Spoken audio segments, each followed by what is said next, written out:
Depois de tudo que aconteceu comigo, eu cheguei em uma cidade. É sério, eu acho que eu tenho fobia de aranha depois do que aconteceu. Mas se eu tô com fome, como eu tô viajando há muito tempo e eu não tenho dinheiro, o jeito foi pegar comida do lixo. Na real, eu tenho que falar baixo porque eu nem podia estar aqui. Peraí, era pegadinha,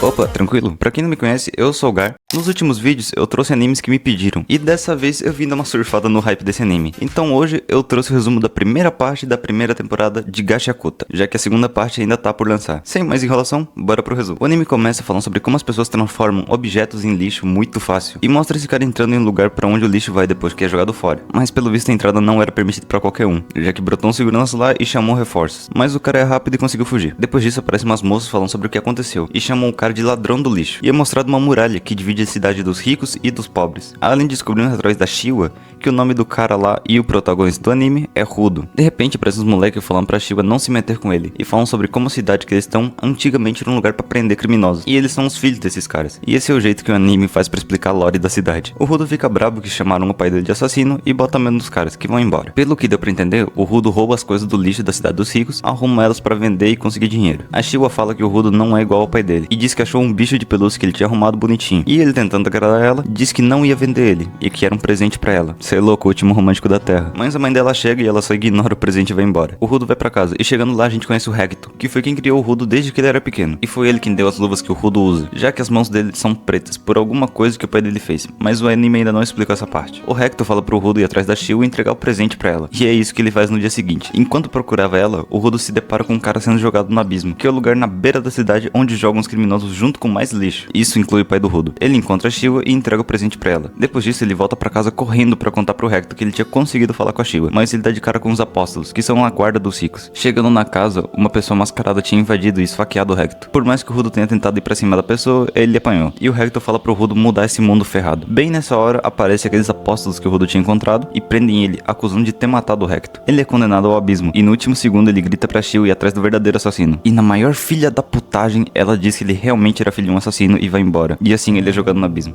O Rudo sobrevive à queda e já é obrigado a fugir, já que esses megazords de lixo começam a perseguir ele. E pra piorar a situação, aparece mais um monte deles. Como ele tinha sido espancado e caído do abismo, ele tava todo lascado. Mas como ele é o protagonista, ele tira a força de um lugar que eu não vou falar qual é e dá uma lapada em um dos bichos. A luta continua e o Rudo consegue cortar um dos bichos na metade e mete uma pose enquanto o bicho explode. Tá parecendo muito Power Rangers. Aparece outro monstro mais grande ainda que bate no chão e o impacto joga o Rudo pra longe. E ele fica de frente com um cara com guarda-chuva, que por sinal tem o mesmo dublador de Satoru Gojo. Quem sabe eu ainda faço um resumo de Jujutsu. Ele bota uma máscara no Rudo e fala pra ele falar baixo, explicando que os monstros são feitos de lixo e que não podem ser destruídos por armas normais, já que eles se recuperam. Mas o Rudo não calava a boca, e graças a isso os monstros conseguem encontrar eles. O cara abre o guarda-chuva e ele se transforma, e desintegra o monstro que acaba não se regenerando, e ele aproveita pra destruir os outros. Ele tira a máscara e se apresenta, dizendo que seu nome é Angie, e o Rudo perde a consciência, tendo um flashback do Hector, que disse que se você cuidar muito bem de uma coisa, ela começa a ter uma alma. E quando ele acorda, o Angie amarrou ele pra poder carregar. Como o Rudo não parava de falar e pedia pro Angie ensinar tudo que ele sabia pra poder voltar pro paraíso, que é como as pessoas daí chamam quem tá lá em cima, o Angie deixa ele com um monte de cara e já vai embora. Eles perguntam se ele realmente era do paraíso e começam a desamarrar ele,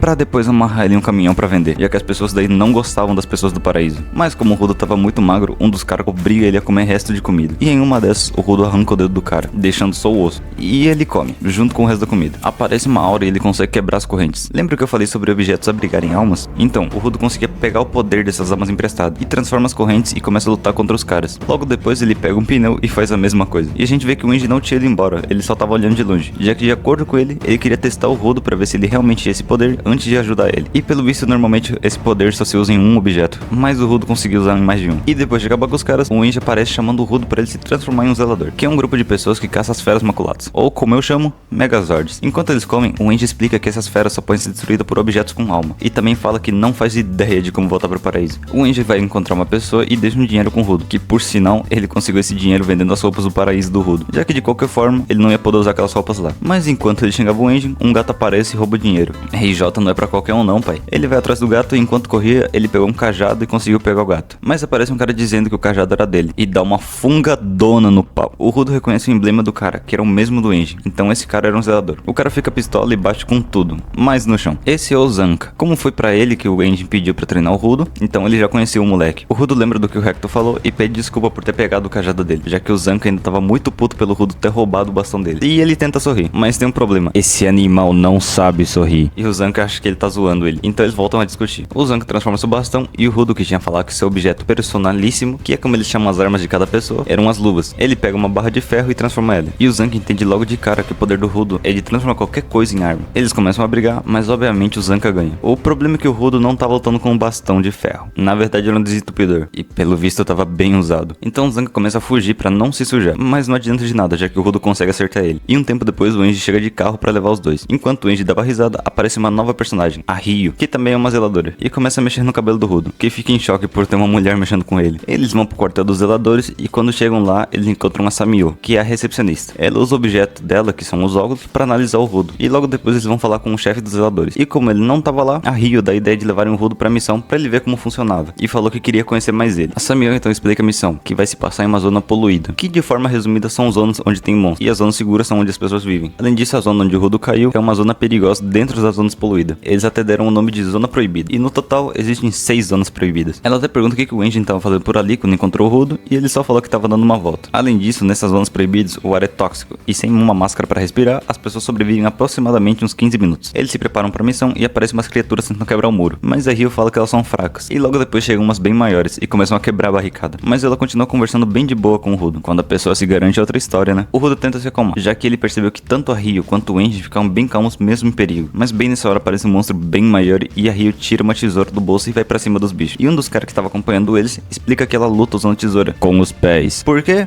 É uma ótima pergunta, mas nem todas as perguntas têm uma resposta. Enquanto a Ryo cuidava dos monstros gigantes, um dos pequenos que não tinha morrido foi pra cima de um cara que tava junto com ele. Mas o Rudo pega uma barra de ferro e consegue salvar o bicho. Só que ele não sabe controlar o poder dele e quase castra o cara que foi salvar. Mas a Ryo aparece e mata o bicho. Só que ela não tinha matado o gigante lá, porque mesmo partindo dele ao meio, ele não morria. Então ela volta a lutar e vê uma coisa brilhando na cabeça do monstro. E quando ela arranca o negócio, o bicho morre. E pelo visto não era um monstro normal, já que o núcleo dele era um objeto personalíssimo. Ou seja, alguém criou aquela criatura. Lembra daquele cara que ia vender o Rudo no começo? Então, a cena corta pra ele acordando sem saber onde tava e que só lembrava de ter apanhado de um moleque do paraíso. Ou seja, o Rudo. E uma figura misteriosa pergunta onde que esse moleque tava. Depois do cara descrever o Rudo, a pessoa misteriosa mata ele. Os zeladores então recebem uma ligação pra uma missão. A missão era recuperar uma carga que foi roubada por um monstro maculado. E o Rudo veio junto nessa missão. O motivo é porque essa carga era outra pessoa viva que caiu do paraíso. Chegando no local, aparece uma moça que é de quem um monstro roubou a carga e guia eles até um prédio, que é pra onde ela diz que a fera fugiu. Quando eles entram no prédio, a mulher começa a empurrar eles até um local onde o chão desmorona e eles caem. E foi tudo uma armadilha dos arruaceiros pra conseguir pegar o Rudo. Esses caras eram só um pessoal que causava problemas, mas agora ficaram bem piores. E todos eles também têm poderes. Aparecem 2 pessoas, e enquanto o Zanka vai cuidar deles, o resto vai procurar uma rota de fuga. A mulher que tava lá cria um monte de criatura de barro, e inclusive foi ela também quem criou a mulher que chamou eles pra lá. O Zanka conseguia acabar com as criaturas bem fácil, mas dentro de uma tinha um outro cara. Depois de levar uns chutes, o Zanka entende os poderes de cada um. A mulher usa o objeto dela pra criar as coisas de lama, e o objeto do cara são sapatos de neve, que impedem que ele afunde na lama. Como o Zanka tem total controle do objeto dele, ele bate o bastão no chão e consegue achar o cara dentro do boneco de lama, e já derruba os dois. Uma parte da equipe de suporte vai chamar reforço, e o pessoal começa a escutar passos vindos até ele, achando que era o Zanka, mas na verdade era o Bob Marley,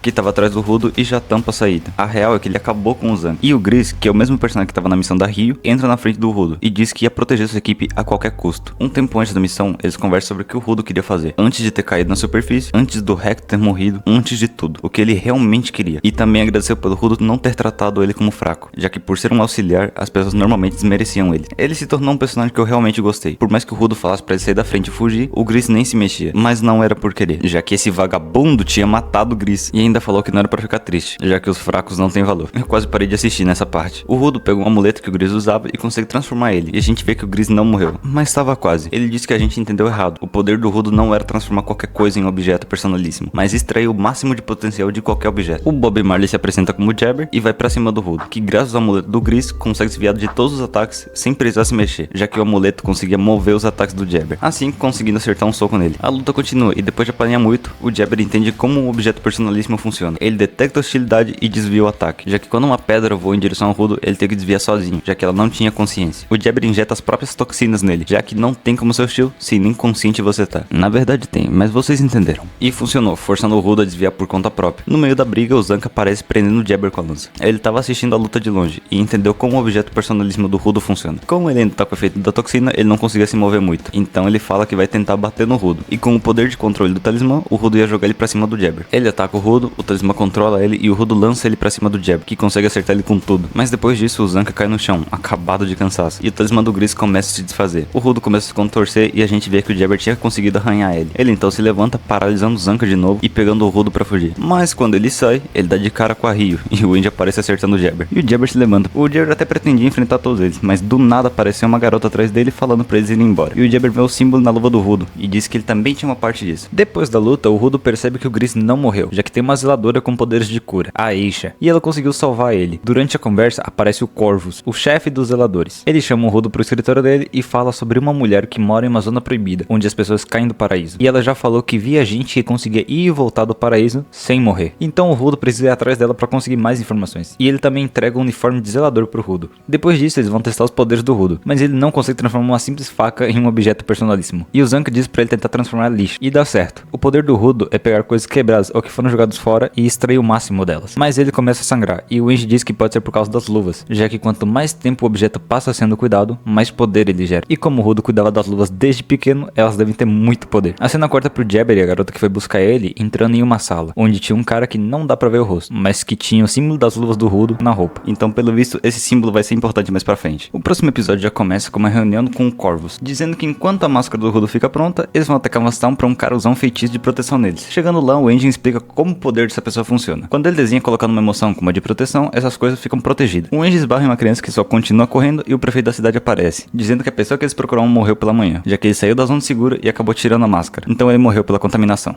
O utensílio personalíssimo desse cara era meio que um pincel, e ele podia ser passado pra outra pessoa. A pessoa escolhida por ele foi a Hamlin, a criança que o Engine esbarrou mais cedo, que foi escolhida pelo próprio cara pra ser a sucessora dele. Ela, que tava chorando, de repente se levanta e pega o pincel, dizendo que o Gob, que era o cara que morreu, não ia querer que ele ficasse triste. E depois ela corre pro telhado. Chegando lá, ela faz um ritual e aceita ser a sucessora dele. Ela desce em geral pra proteger eles, e assim eles vão embora. Chegando no QG, a máscara do Rudo fica pronta, e o pessoal pede pro Rudo tirar a gargantilha que ele tava usando, e cada um coloca uma gota de sangue nela, já que ela funcionava como um meio de comunicação. Só que o Rudo também ia ter que fazer a mesma coisa, só que na gargantilha de todo mundo. Eles vão em direção à zona proibida e os monstros já recebem eles, mas eles conseguem acabar com eles facilmente. Do meio desse monte de areia aparece uma moça. Essa é a Amo, que dizia que ela era a mulher que via as pessoas indo e voltando do paraíso, e convidou eles pra uma casa, já que ela tava sem máscara ali. Eles seguem ela até uma torre no meio do nada, e lá dentro ela pede pra eles tirarem as máscaras por educação, e eles pedem informação sobre como ir até o paraíso. E a Amo começa a ficar maluca, falando que eles não estavam lá pra visitar ela e só pela informação, o que não é mentira. E o Rudo percebe que as botas dela tinham o mesmo símbolo das luvas dele. Ela fica brava e manda o Delmon, que é esse grandão que tava junto com eles, atirar com o regador no Engie. Esse é o objeto personalíssimo dele, que faz com que quem for atingido comece a absorver água até explodir, que nem uma esponja. Enquanto isso, o Rudo começa a pensar que tá na superfície, e a Ryo quase toma um tiro com tudo, mas ela acaba desviando. A Amo explica que o poder dela vem do cheiro que ela produz com as botas, que faz com que você se lembre da pessoa que você gosta e faz você pensar que ama essa pessoa. Mas quando ela fala isso, já era meio tarde, porque só o Zanka, o Tamsi e o Gris conseguiram colocar a máscara a tempo. O resto foi controlado. Todos vão pra cima, mas o Tamsi usa o objeto personalíssimo dele, que parece uma carretilha de pipa, e prende todo mundo, incluindo a Amo. Ela começa a chorar e grita muito alto, fazendo eles se forçarem a se soltar, e o Tamsi simplesmente derruba todos eles pros andares de baixo. Mas graças a isso, o Rudo foi empalado, a Ryo se quebrou inteira, o Dalmon foi esmagado e o Folo bateu a cabeça, enquanto a Amo ria lá de cima. Parece que o Tamsi também foi controlado e o Zanka era o único que podia lutar. Mas lembra que eles tinham uma pintura de proteção feita pela Hamlin? Então, eles podiam sofrer um ataque fatal sem morrer. Então tava todo mundo bem, até um Engine, que aproveitou pra roubar as botas da Amo. Como ela tava só com uma das botas, todo mundo volta ao normal, mas ficam pra baixo, já que lembrar de momentos felizes com quem amava e quando voltar ao normal perceber a realidade de que essas pessoas morreram, era bem triste. Com todo mundo sem máscara, o Engine devolve as botas dela, mas o Rudo se aproxima e começa a fazer carinho com uma força exagerada nela, vamos dizer assim. O anime faz questão de mostrar essa cena, mas eu não quero que esse vídeo pegue restrição. Ela mereceu cada soco que eu dei. Tá bom, mas como ela vai dar as informações que a gente precisa agora? merda. O anime mostra um flashback de quando a Amo era criança, e a mãe dela vendeu ela pra um cara bem estranho, que levou a Amo pra torre, e desde criança ela tinha meio que uma dependência emocional. Então o cara só precisava dizer que amava ela. E ele até se aproveitou dela. Tá foda tentar salvar esse vídeo. Um dia 2 pessoas entraram no quarto e batem no cara, e eles entregam a bota dele pra Amo, dizendo que elas combinaram muito mais com ela. E depois disso, eles usam alguma magia pra subir pro paraíso. O cara acorda e começa a bater nela, por ela estar com as botas dele, já que a Amo queria as botas depois de receber aquele elogio, entre aspas. Eles começam a discutir e logo começa uma briga, onde a Amo acaba empurrando o cara pra fora da torre. Isso tudo era ela contando pros zeladores o que tinha acontecido, e o Rudo pede desculpa pra ela. Nesse momento ela fala que ela e o Rudo são parecidos, já que ambos usavam objetos pra preencher um vazio que cada um tinha dentro de si. Eles se despedem e falam que vão voltar pra conversar com a Amo de vez em quando. Enquanto eles estão viajando, alguém aparece dentro da torre e a cena corta pro Jabber saindo de lá. E assim acaba a primeira parte da temporada. Esse vídeo pra ser dia 18, então o episódio 14 já deve ter saído. E se vocês gostarem, eu trago a parte 2 quando os episódios terminarem de lançar. Se você gostou, deixa o like, e se quiser que eu traga o resumo de algum outro anime, deixa nos comentários. Valeu por ter assistido até aqui e falou. Eu sou fantasma, seus otários. Eu flutuo.